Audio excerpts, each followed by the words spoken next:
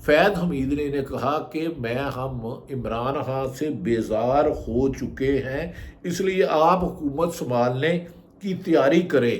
صرف یہی نہیں بلکہ خواجہ آصف نے کہا کہ انہوں نے کہا کہ جون 2019 میں پنجاب حکومت لے لیں اور دسمبر 2019 میں وفاقی حکومت بھی آپ کی جھولی میں ہوگی۔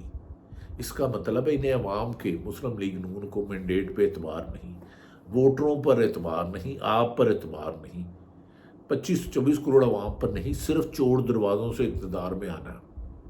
اور یہ وہ فیض حمید صاحب ہیں جن کے بارے میں درجنوں پریس کانفرنس سے بیانات دیا ہے، اور پی ڈی ایم کی تحریک کی موومنٹ دیکھ لیں، لیکن انہوں نے اپنی ہی منہ سے بے لباس ہو گئے، اتنے جھوٹے فائدہ ہو گئے۔ کہتے ہیں کوئی شرم کوئی حیا ہوتی ہے۔ اس کے بعد ناظرین لوگ کہہ رہے ہیں کہ ان کا حصول صرف اور صرف اقتدار ہے، ان کا تو عوام سے تعلق ہی کوئی نہیں۔ انہوں نے کہا کہ 2019 میں آپ کو وفاقی حکومت بھی مل جائے گی، یاد رکھ لیں عمران خان کے خلاف عدم اعتماد 22 میں آیا اور 18 میں عمران خان حکومت میں آئے تھے۔ اب خواجہ آصف اور نون لیگ بتائے گی کہ فیض حمید سے دراصل کون فیض یاب ہوتا رہا، کیا عمران خان فیض یاب ہوتا رہا یا مسلم لیگ نون ہوتی رہی؟ خواجہ آصف نے بھی انکشاف کیا تھا جب نواز شریف بیماری کا بہانہ بنایا، پلیٹلیٹس کا، خود ایک ٹی وی میں کہا ہمیں عمران خان نے نہیں بھیجا، ہماری ڈیل فیض جنرل قمر جوید باجوہ سے ہوئی تھی، وہ پلیٹلیٹس کوئی نہیں گرے تھے، وہ فراڈ تھا، دھوکہ تھا۔ اور عمران شہباز شریف کے ایفیڈیوٹ پر لاہور ہائی کورٹ نے 8 ہفتے کے لیے بھیجا اور 4 سال بعد آئے۔ اب سمجھ میں آ رہا ہے کہ نون لیگ بڑے بڑے دعووں کے باوجود جنرل قمر جوید باجوہ اور فیض حمید کا احتساب کیوں نہیں چاہتی، کیونکہ اصل میں تو یہ خود ملے ہوئے تھے ان کے ساتھ، الزام لگاتے تھے بانی پی ٹی عمران خان پہ پاس، جن کو آپ نے منتخب کیا تھا۔ اب 2024 فروری میں آپ نے اتنا ووٹ دیا کہ ان کی سیاست تدفین کر دی اور پنجاب ان کے ہاتھ سے نکل گیا۔ آج احسن اقبال نے وائس آف امریکہ کو انٹرویو دیتے ہوئے کہا کہ اگر عمران خان اور فوج کے مذاکرات ہو جائے تو انہیں کوئی اعتراض نہیں۔ بھائی آپ تو محترم احسن اقبال صاحب، آپ کو تو پتہ ہے ضیاء الحق کے ساتھ آپ کا کیا تعلق تھا اور آپ کیا خبریں دیتے رہے ہیں۔ میں کیا کہوں، تاریخ کہتی ہے ہسٹری جھوٹ نہیں بولتی، کل کی پریڈکشن غلط ہو سکتی ہے، ماضی جھوٹا نہیں ہوتا۔ اعتراض نہیں ہے، لیکن جمہوریت کے دعوے دار یہ کیوں نہیں بتاتے کہ وہ خود چور دروازوں سے حکومت میں آئے ہیں، یعنی کہ مسلم لیگ نون، پیپلز پارٹی اور ایم کیو۔ اب 2 چور دروازوں سے آیا 8 فروری 2024 کو، تو عمران خان کے حمایت یافتہ لوگوں کو جوگ در جوگ ووٹ ملا، وہ حکومت میں آنے کے راستے نکالتے ہیں۔ عمران خان تو صرف اور صرف ایک مطالبہ کر رہا ہے کہ صاف شفاف الیکشن کے لیے مذاکرات کی بات کرتا ہے کہ میرے لوگ چھوڑے، 9 مئی کی جوڈیشل انکوائری کرائے اور صاف شفاف الیکشن کرائے، عوام جس کو عزت دے وہ آ کے اقتدار کرے۔ ناظرین لوگ بہت گرتے ہیں، آپ جہاز سے گر کے بچ سکتے ہیں، نظروں سے گر کے نہیں بچ سکتے۔ اب مسلم لیگ کے لیڈر خود اپنے ہی کہے ہوئے بیانات کی نفی کر رہے ہیں۔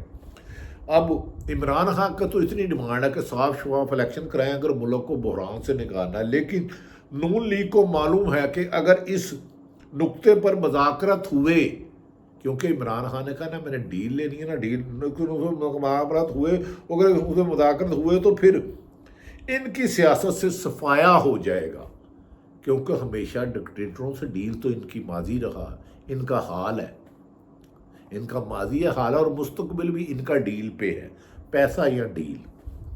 اب سیاست میں اگر شفاف الیکشن ہوتے ہیں تو نون لیگ بظاہر بادی النظر میں جو 8 فروری کو 17 سیٹیں تھی جو ہارون رشید صاحب اکثر کہتے ہیں، اب شاید وہ بھی نہ ملے۔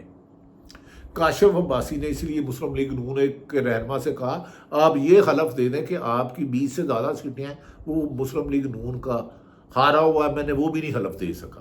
اور روہن چودھری کا بھی اس میں بدنما کردار ہے، وہ میں کبھی بعد میں بتاؤں گا۔ لیکن نون لیگ اب شفاف الیکشن سے فرار چاہتی ہے اور اس کے لیے ہر کچھ کرتی ہے۔ پیپلز پارٹی تو شاید اندرون سندھ میں کچھ سیٹیں نکال لے، لیکن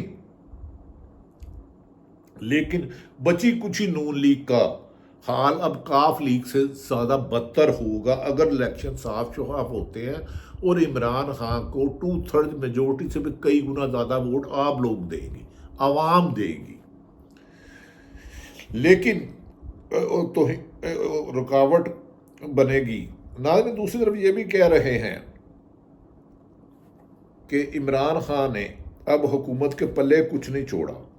نون لیگ کو معلوم ہے کہ اگر شفاف الیکشن ہوئے تو وہ سیاست سے آؤٹ ہو جائیں گے اور اسمبلی کا حصہ بھی شاید چند لوگ ہی بن پائیں۔ پیپلز پارٹی کے بارے میں نے گزارش کی ہے، وہ اندرون سندھ ووٹ لے جا سکتی ہے، حقیقت کو تسلیم کرنا چاہیے۔ اب اگر شفاف الیکشن ہوتے ہیں تو کاف لیگ سے زیادہ مسلم لیگ نون کا حال نہیں ہوگا۔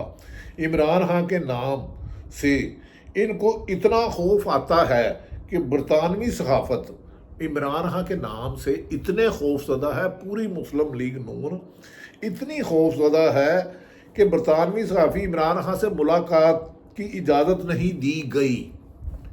برطانوی صحافی جو عمران خان کا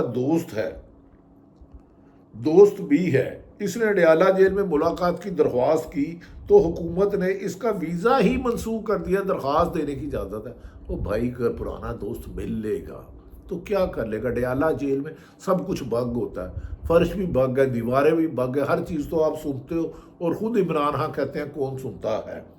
اور درخواست دی تو اس کا ویزا ہی منسوخ کر دیا گیا۔ محترم محسن نقوی صاحب نے حکومت جانے کا اتنا خوف ہے کہ محسوس رشتوں کے فیصلے پر عمل درآمد کے لیے روکنے کی کوشش کی جا رہی ہے اور روزانہ ایکٹ کے ذریعے تبدیلی کیا جا رہا ہے، جبکہ یہ پاکستان سپریم کورٹ کے 13 رکنی بینچ کی واضح حکم ہے۔ اسمبلی سے پاس کرائے جانے والے ایکٹ میں ترامیم کا بل پیش کر کے اس کو منظور کر لیا گیا کہ مسلم پی ٹی آئی کو اس کا حق نہیں دینا، لیکن ان بے ساکھیوں سے حکومت کو سہارا اب ملنے والا نہیں ہے اور یہ بسیدہ عمارت کسی وقت بھی، موجودہ حکومت یعنی کہ بسیدہ عمارت کسی وقت بھی اپنے ہی وزن سے زمین بوز ہو جائے گی۔ اور صاحب علم کا کہنا ہے اگست، ستمبر اور اکتوبر سے زیادہ یہ حکومت جاتی ہوئی نظر نہیں آتی۔ مسلم لیگ نون پیپلز پارٹی کی حکومت ٹھس پنکچر۔ غیب کا علم اللہ کے پاس ہے، میں تو جو موجودہ صورتحال ہے اس کے مطابق اپنا تجزیہ دے رہا ہوں۔ اب اس حکومت کا جانا ٹھہر گیا ہے، کب تک بیساکھیوں کے سہارے چلیں گے؟ عمران خان کو فیض حمید کا تانا دیتے تھے، خواجہ آصف نے خود کہہ دیا 2019 میں انہوں نے کہا تھا آپ حکومت پنجاب لے لو، تو اس کا مطلب ہے آپ اپنے مفاد کے لیے اسٹیبلشمنٹ کو بھی بدنام کرتی ہے مسلم لیگ نون، جج صاحبان کو بھی کرتی ہے، صحافت بھی قدغن لگاتی ہے، لیکن یاد رکھ لیں ان سب نے اپنا انجام دیکھنا ہے۔ جھوٹ کی عمر زیادہ نہیں ہوتی۔ میاں سب لندن جانے کی کوشش کر رہے ہیں، شہباز شریف بیمار ہو گئے ہیں، ایران میں اسرائیل اپنا ٹارگٹ پورا کر رہا ہے۔ ہر انسان کی اقتدار سدا بادشاہی اللہ کے گھر میں ہے، لیکن جس طرح مسلم لیگ نون اقتدار کے لیے پڑھتی ہے ایسے تو بادشاہت بھی نہیں لینی چاہیے۔ عزت سے لی ہوئی رزق اور عزت سے لی ہوئی طاقت میں اللہ تعالیٰ برکت ڈالتا ہے۔ رسوائی سے، سازش سے لی ہوئی طاقتیں کا انجام ہمیشہ برا ہوتا ہے، جو اب مسلم لیگ نون کا ہوتا ہوا بظاہر نظر آ رہا ہے، کل کیا ہوگا؟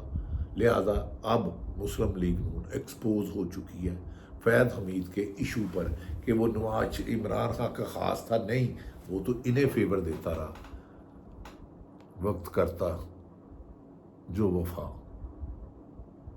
اب مسلم لیگ نون کے پاس کچھ نہیں رہا کھونے کے لیے، ایک عزت تھی، ایک عوام کا اعتماد تھا، وہ انہوں نے کھو دیا۔ اب پیسہ ہے، چلتے رہو، ڈیلیں کرو، چاہے جدے جاؤ، چاہے لندن جاؤ یا اڈیالہ جاؤ، اللہ تعالیٰ سب کے لیے بہتری کرے۔ اللہ تعالیٰ پاکستان کا حامی و ناصر ہو۔ پاکستان زندہ باد۔